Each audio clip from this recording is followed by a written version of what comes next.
7 India, सच दिखाने की हिम्मत। नमस्कार, न्यूज 24/7 इंडिया में आपका स्वागत है। मैं हूं आपके साथ निधि पाल। चलिए शुरुआत करते हैं आज की ताजा खबरों की। पुलिस अधीक्षक भिंड डॉक्टर असित यादव द्वारा शहर के जगदीश मैरिज गार्डन में प्रबुद्ध जनों, पत्रकार, वकीलों एवं छात्र छात्राओं के साथ कार्यक्रम आयोजित कर नवीन कानून के बारे में जानकारी दी गई एवं उपस्थित गणमान्य नागरिकों की जिज्ञासा का समाधान किया गया।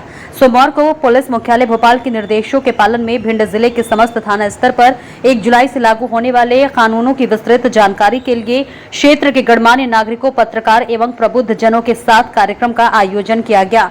थाना कोतवाली क्षेत्र अंतर्गत जगदीश मैरिज गार्डन में आयोजित जागरूकता कार्यक्रम में पुलिस अधीक्षक डॉक्टर असित यादव ने गणमान्य नागरिकों की उपस्थिति में दीप प्रज्वलित कर आमजन को संबोधित करते हुए कहा कि दंड नहीं, अब न्याय केंद्रित विधान है, अर्थात पुराने आपराधिक अधिनियम दंड पर आधारित थे, जबकि नवीन आपराधिक नियम न्याय के आधार पर बनाए गए हैं। इसका मुख्य उद्देश्य आम जन को शीघ्र एवं सुलभ न्याय प्रदान करना है। नए कानूनों के माध्यम से महिलाओं, वृद्धजनों, बालक बालिकाओं के प्रति अपराध की रोकथाम एवं अपराध होने पर त्वरित न्याय की व्यवस्था की गई। शहर के पत्रकार बंधुओं, गणमान्य नागरिकों, स्कूली बच्चों एवं प्रबुद्ध जनों को नया भारत नया विधान के बारे में पूरी जानकारी दी एवं उनकी जिज्ञासाओं का समाधान किया गया। शहर के देहात थाने में पुलिस अतिरिक्त अधीक्षक संजीव कुमार पाठक एवं जिले के अन्य थानों में आयोजन के दौरान अधिकांश संबंधित एसडीओपी उपस्थित रहे। देखिए दीपेंद्र रविंद्र बोहरे की रिपोर्ट। हमारे भिंड जिले के जागरूक नागरिक, हमारे प्रिंट और इलेक्ट्रॉनिक मीडिया के मित्र और हमारे पुलिस विभाग के साथी, देखिए अभी पिछले 1 घंटे से यहाँ पे पूरी एक चर्चा चल रही है। उसमें हमारे एडीपीओ साहब, हमारे सीएसपी साहब, हमारे लीगल सेल के जो अध्यक्ष हैं, पूर्व अध्यक्ष हैं, इन्होंने काफ़ी डिटेल में पूरा बताया है कि क्या इस कानून में क्या चेंज आ रहा है, क्या बदलाव आ रहा है, पहले से अच्छा क्या है। देखिए जिले के पुलिस कप्तान होने के नाते मेरा फर्ज है कि क्या कहते हैं, जो पिछले 7 दिन से जो हमारी पुलिस टीम लगी हुई है पूरे जिले की, सबसे पहले तो मैं उसको बधाई देता हूं कि वो लगातार लगे हुए हैं। इस बदलाव जो है, ये बदलाव अगर सुगम तरीके से लागू हो पा रहा है तो उसमें हमारे जितने भी हमारे अधिकारी हैं, हमारे थाना प्रभारी, हमारे पुलिस वाले हैं, उनका बहुत योगदान है। देखिए पुलिस का काम ऐसा है कि कमियां निकालना हर किसी के लिए बहुत आसान होता है। हर छोटी चीज देखी साहब ये पुलिस, साहब ये पुलिस, ऐसे साहब, पर एक बार आप यह देखो कि काम क्या क्या है पुलिस का। किसी को कोई समस्या आती है, उसे समझाना पड़ता है भैया पुलिस का काम नहीं है ये, इसके लिए अरे नहीं साहब आप चाहोगे तो हो जाएगा। तो उनको समझाना पड़ता है भैया हर चीज़ का एक नियम होता है। तुम्हारा अगर खेती में जो जगह का बंटवारा है साहब, दूसरा जोत रहा है, आप चाहोगे तो रुक जाएगा। तो अपेक्षाएं पुलिस से इतनी होती है और बुराइयां भी बहुत होती हैं।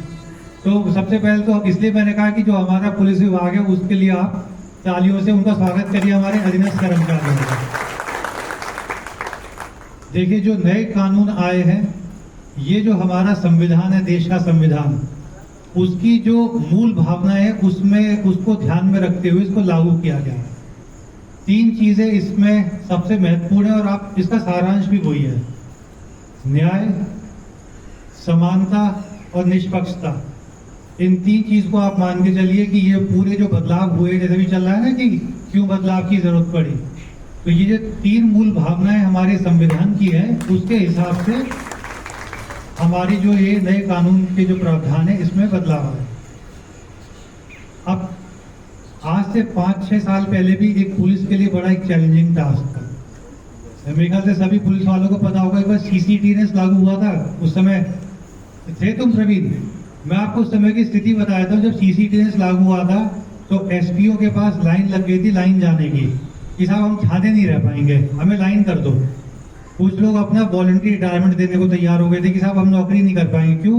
क्योंकि वो भी एक बहुत नई चीज़ थी, उसमें हर चीज़ कंप्यूटर से होना था। आपकी FIR होगी तो कंप्यूटर से होगी, आपका आगे का जो पर्चा पड़ेगा वो कंप्यूटर से होगा, अगर जो घटनाक्रम का निरीक्षण है उसकी आपको लैटिट्यूड लॉन्गिट्यूड डालना पड़ रहा था। तो उस समय हमारे काफ़ी सारे कर्मचारी परेशान थे, पर उस समय भी अधिकारियों ने ढांढस बंधाई।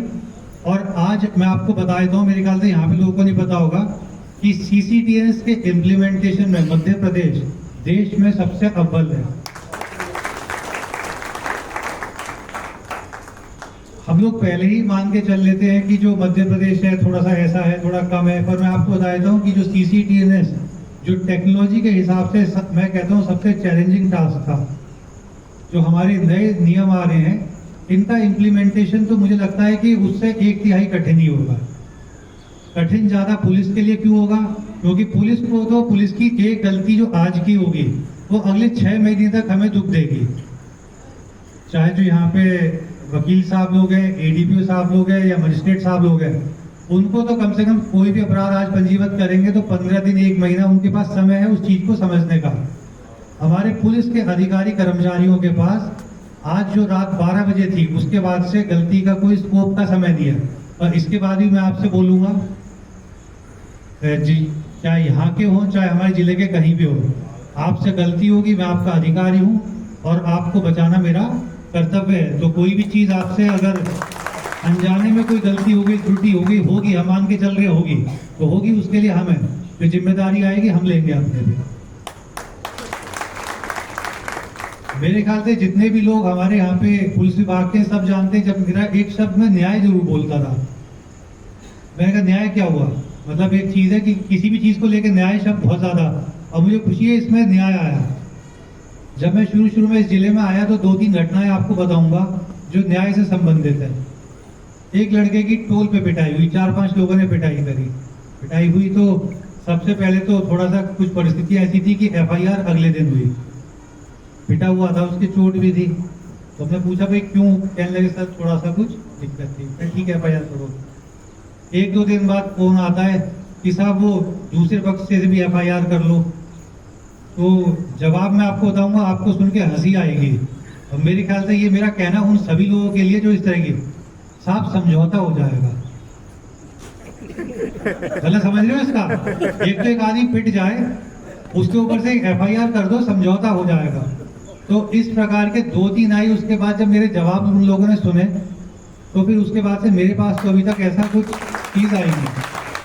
तो मैं इस चीज़ को बड़ा, हो सकता है कुछ चीज़ें हमारे पुलिस विभाग की कमी है, अच्छी है, पर इस चीज़ को जो न्याय शब्द है उसको मैं अपने दिल से लगा के रखता हूँ।